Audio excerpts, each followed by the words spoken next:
So let's get into topic 7.13, the military portion of World War II. We've already talked about domestic changes in the U.S. during World War II.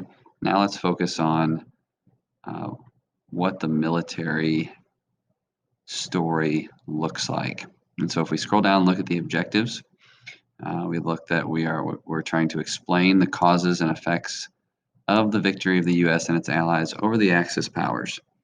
Spoiler, the U.S. and its allies win the war. But how do we get there? Let's take a look at that. So I've broken this down into three questions that are tied to the historical developments that we should know by the time we're done. So we've got, why did we fight? What did fighting, so military action, what did military action fighting do for women and minority groups? And how did we actually win the war? What steps were taken that allowed us to be victorious? So, number one, why did we fight? Well, easy answer. On December 7th, 1941, the Japanese attacked Pearl Harbor. That's what actually draws us in, forces our hand, leads us to declare war against Japan, and then shortly thereafter declare war on Germany as well.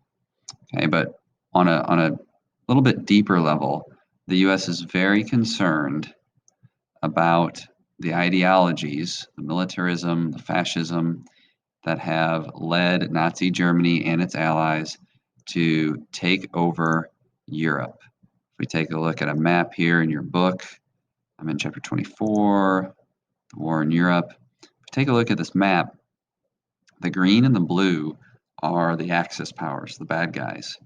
We can see this is starting, I think, in 1942, 1941-ish. The most of Europe has been taken over by Germany and its allies, Italy, among others. And so the U.S. is very concerned at this point that because of the nature of these ideologies, that they lend themselves to territorial takeover, and because of the progress that's already been made by the Axis, the U.S. is very concerned that democracy across the globe is being threatened. Okay, and so we find it necessary to get involved for that reason as well. If you were to take a look at your textbook, one of the documents, document 24-1, I will go there right quick. Let's see, that is FDR's Four Freedoms speech. Okay, it's an address he gives to Congress. He outlines why he's kind of hinting to a U.S. population and a Congress that's not in favor of military intervention in the war. He's starting to hint that it might be necessary for the U.S. to get involved if we feel that democracy is being threatened to the extent that we actually have to get in and stop it from being taken away. And so this is a really good primary source. You need to take a look at it. Make sure you recognize the language. Think about context. I've already explained that to you. Think about Roosevelt's purpose. I mentioned that briefly already, but take a look at that. It is a good and critical primary source. I've seen that on test questions before, AP exam multiple choice questions, and it's a good primary source to reference back to in an essay. So we get into the war to help our allies, to stop the Axis powers from taking over Europe, and when all is said and done and the U.S. is victorious, we find out that there's a lot more going on than we ever knew as we discovered death camps, concentration camps. We begin to understand the realities of the Holocaust. There's some devastating scenes in the war, during the war, where troops stumble upon concentration camps and death camps, and they are At first, they don't know what they are, but they soon realize what the Nazis had been doing. And so, as the war ends, this question of why did we fight becomes the answer becomes even more significant as we realize that we were fighting not just for this idea of freedom for the world, but we were fighting for the freedom of huge groups of people who were being attacked and subjugated during the war, namely Jews and other minority groups in Europe. I also found out that the Japanese, in their very militaristic um, style, were very, very abusive to prisoners of war. That's not to say that the U.S. was perfect. We did have Japanese internment. However, our reason for fighting was solidified as we saw the horrors of war unfold in those countries. So, okay, let's move on to our next question and next historical development. So we see here in our historical development section, oh, can't seem to highlight that well. Okay. Military service provided opportunities for women and minorities to improve their socioeconomic positions for the war's duration, while also leading to debates over racial segregation. So we've already talked about women in the workplace. We referenced Rosie the Riveter, migration patterns, women taking on blue-collar jobs. We already talked about that stuff. So what we want to focus on here is the military part of it, what women and minorities did in the actual fighting or military sector of the war. And so women could enroll in the military. There were somewhere between 300 and 400,000 women who did do that. But these were non-combat positions that they could fulfill. It's not until actually fairly recently, I think 2012 maybe, when women could take on full combat roles in the military. But women worked as radio operators, they worked as mechanics, they worked in clerical positions. They could enroll in the military and then work on bases and things like that. One group in particular that, let's see, is good to know and good to mention would be the WASPs, the Women's Air Force Service Pilots. This is from Khan Academy. As always, go look at Khan Academy. It's going to be super helpful. And so the WASPs were women who flew planes from the factories to military bases. And so I mentioned this before, but one of the key factors in the U.S. victory in the war was we outproduced everybody else significantly. And we produced a lot of planes. When the planes were made, they had to get to the military bases where they would be used. And so in some cases, there were women who took on that job of flying those planes from production line to military bases. And so the Women's Air Force Service Pilots would be a good, I have that right there, be a good piece of historical evidence to use or to hold on to. So women did do some military-related work. They didn't just work in factories. In terms of minority groups, we tend to focus on African Americans. We talked about their role. We talked about the Great Migration and kind of the continuation of that from after World War I into World War II. But we also made mention of the Double V campaign before, this idea that we are fighting for not only victory abroad, but victory at home as well. So freedom abroad, freedom at home. And now there was small progress made there as Roosevelt issued Executive Order 8802, which desegregated defense jobs, but it did not desegregate the military. And so in terms of continuities and changes to look at the time, we had a slight change in that there was the desegregation of government jobs, of defense jobs, but the actual military units were still segregated. It's not until, I believe, 1948 or 1949 when Harry Truman desegregates units. And so the first major conflict where we actually have a desegregated military is the Korean War, which we'll talk about later. But do things change? A little bit, but we're largely looking at a continuity of segregation, racism inside the military during the war. Okay, last development to look at. How did we win? Okay, because there's specific strategies that we employ that help lead us to victory.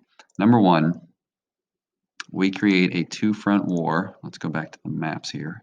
We go back to let's see here, the war in Europe. We start, by entering the war, we start a two-front war on the Axis. So we've got the Soviet Union here in the east. We've got the United Kingdom here in the north and west. And then the U.S. enters. And we begin by traveling through Northern Europe, which is Nazi-occupied, Axis-occupied territory. We are able to capture that, defeat the enemy there. I think there's another, here we go, scroll down. We defeat the enemy in Northern Europe. We storm through Italy, and now we're attacking from the south. We've still got the Soviet Union attacking from the east, the United Kingdom coming from the west, and we venture up through North Africa, and then we have the famous D-Day invasion in Nazi-occupied France. We land in Normandy, the beaches of Normandy, and that is when we're able to get a large number of troops on shore in the middle of the fighting, and it's a deadly battle. Millions of servicemen are involved. Thousands are killed. It's a multi-day battle. I believe we've got, yep, here if we go to your book, we've got a famous picture. The troops getting off the boats right there. You see the beach right here, smoke rising up. Okay, 10,000 killed or wounded. But ultimately it leads to the U.S. and its allies being able to push into this Nazi-occupied territory, and now Germany is being attacked from this way, this way, this way, and this way. And eventually it's going to be too much for them, and they will have to give up their fight. Okay, let's go back to our notes. So we've got D-Day, two-front war, and there's all sorts of details to read in your book. It's important to note that the Soviet Union had wanted a two-front war for a long time.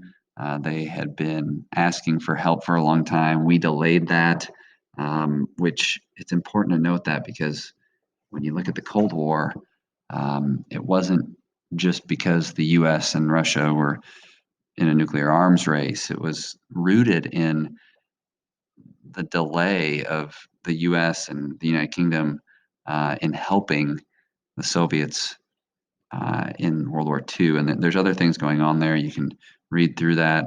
I believe it's in the previous section, tensions.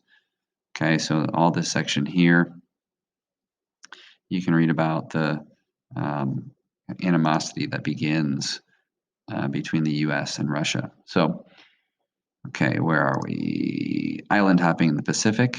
Let's go there. Another map to look at. So in the Pacific, the U.S. is fighting a two-front war. We are fighting in the Pacific theater and the European theater. The Japanese, like the Germans, have taken a huge amount of territory in the Pacific Ocean. They're moving east, essentially toward the United States, and they have already taken all these little islands, big places like Malaysia, the Southeast Asian Peninsula here, the Philippines. I mean, they've Korea. They have taken a lot of territory. They've bombed Pearl Harbor. Okay, so they've attacked a major military outpost for the United States. they are very, very dangerous. So the U.S., like I said, actually declares war on Japan first before they declare war on Germany. Over the course of several years, the U.S. employs a strategy called island hopping. And what they do is they hop from island to island in order to get closer to mainland Japan, or to, not really mainland, but to get close to Japan. And they take it one battle at a time, or one geographic area at a time, as they hop from island to island. So it's important that you understand what that strategy is, as the U.S. advances toward Japan, and eventually dropping the atomic bomb on Hiroshima and Nagasaki. So we look at other things that led to our victory. We outproduced everybody else because of women working, because of minorities working, because of all sorts of people working and producing, and because of the government taking control of corporations, turning them into war factories. The U.S. outproduces, and that's a huge, huge reason why the Allies win the war. Throughout the war, we see advances in technology. We eventually get the atomic bomb, the creation of the atomic bomb. You can read about that. Let's see here. I believe it's on the next page. Atomic bomb in the end of the world. There we go. Okay, we have been working on something called the Manhattan Project. It's a key term. You need to know that one off the top of your head. This is the project to develop the bomb. It employs scientists and researchers from all over. It is a huge, huge deal as it leads into the Cold War. But we have taken every piece of technology and science that we can to create a super weapon. We use it in Japan, and that leads to surrender there. So make sure you read up on that. Make sure you read this section. Very good, very interesting look at the atomic bomb. Ultimately, the Japanese surrender, and we have now acquired the most powerful weapon man has ever seen, and it leads us into the Cold War, which is going to be a large part of the study of period 8. So there you have it. There is topic 7.13, World War II in the military. You guys need to do your reading. Look at key terms, key ideas. I've given you a start here, but go ahead, take a look at your reading, your resources, Khan Academy, all the stuff, and have a good understanding of that topic.